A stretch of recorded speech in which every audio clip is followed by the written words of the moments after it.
Hello everyone, আসসালামু আলাইকুম। কেমন আছেন সবাই? আরেকটা নতুন ব্লগে আমন্ত্রণ জানাচ্ছি। আজকে আমি যাকে নিয়ে এসেছি তাকে আমি একদমই ভালোবাসি না। সত্যি কথা বলতেছি, মন থেকে বলতেছি, আমি তাকে মন থেকেই ভালোবাসি না, একদমই না। কিন্তু শুনেছি তার নাকি অনেক গুণ, জগৎ জুড়ে তার অনেক গুণাগুণ, তার অনেক ভক্ত।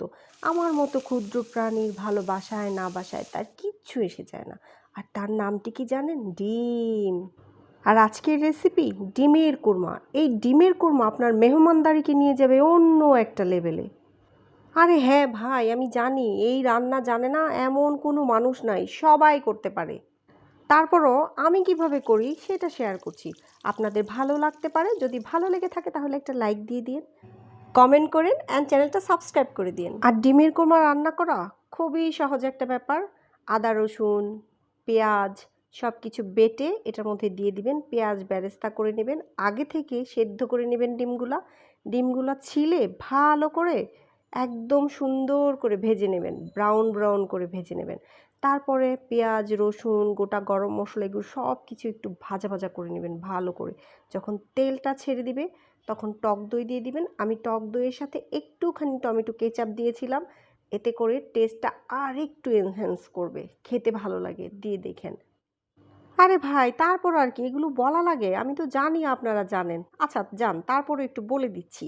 তারপর এর মধ্যে ধনের গুঁড়া মরিচের গুঁড়া দিয়ে দিবেন, অল্প করে দিয়েন, বেশি দিলে আবার বেশি ঝাল ঝাল হয়ে যাবে, খেতে ভালো লাগবে না, যেহেতু কোরমা নাম।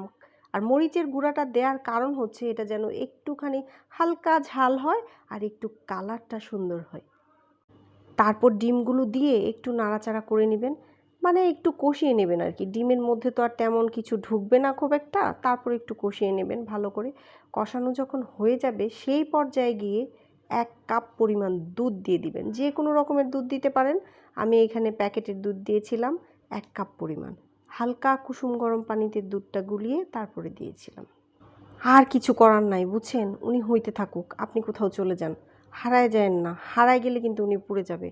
বুঝতে পারছেন? সময় মতো চলে আইসেন, আইসা দেখবেন হয়ে গেছে। আর কি করবেন, ওই যে পেঁয়াজ বেরেস্তা করে রেখেছিলেন সেটা ছিটায় চুলাটা জাস্ট অফ করে দিবেন। আচ্ছা আচ্ছা, শোনেন শোনেন, ভুলে গেছি বলতে, নামানোর আগে একটুখানি গরম মশলার গুঁড়া দিয়ে দিন প্লিজ। জিনিসটা ডিম হইলেও রান্নাটা কিন্তু প্রচুর ফ্লেভারফুল হয়, বুঝছেন? চাইলে এটার মধ্যে আরও অন্য কিছু অ্যাড করতে পারেন, যেমন একটু এসেন্স দিতে পারেন। আমি দেইনি, ঘরের রান্না তো এত এসেন্স দিলে খেতে ভালো লাগে না। যদি একটু প্রোগ্রামের কিছু হয়, মেহমানদারি করতে হয়, তাহলে একটু এসেন্স দিয়ে দিন, যেমন একটু গোলাপ জল, তারপর একটু কেওড়া জল, এগুলো দিয়ে দিন, তাহলে কিন্তু আরও ভালো লাগে। একদম অন্য রকম একটা অনুষ্ঠান বাড়ির একটা ফ্লেভার চলে আসে। আমি দেইনি যেহেতু বাসায় রান্না, অত দিলে ভালো লাগে না।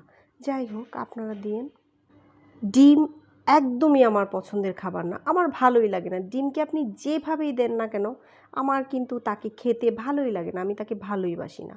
কিন্তু গ্রেভিটা যা হয়েছে না, বলার মতো না, অসাধারণ একটা গ্রেভি হয়েছে একদম। এই কি হইলো? কারেন্ট চলে গেছে, এটা কোনো কথা হইলো?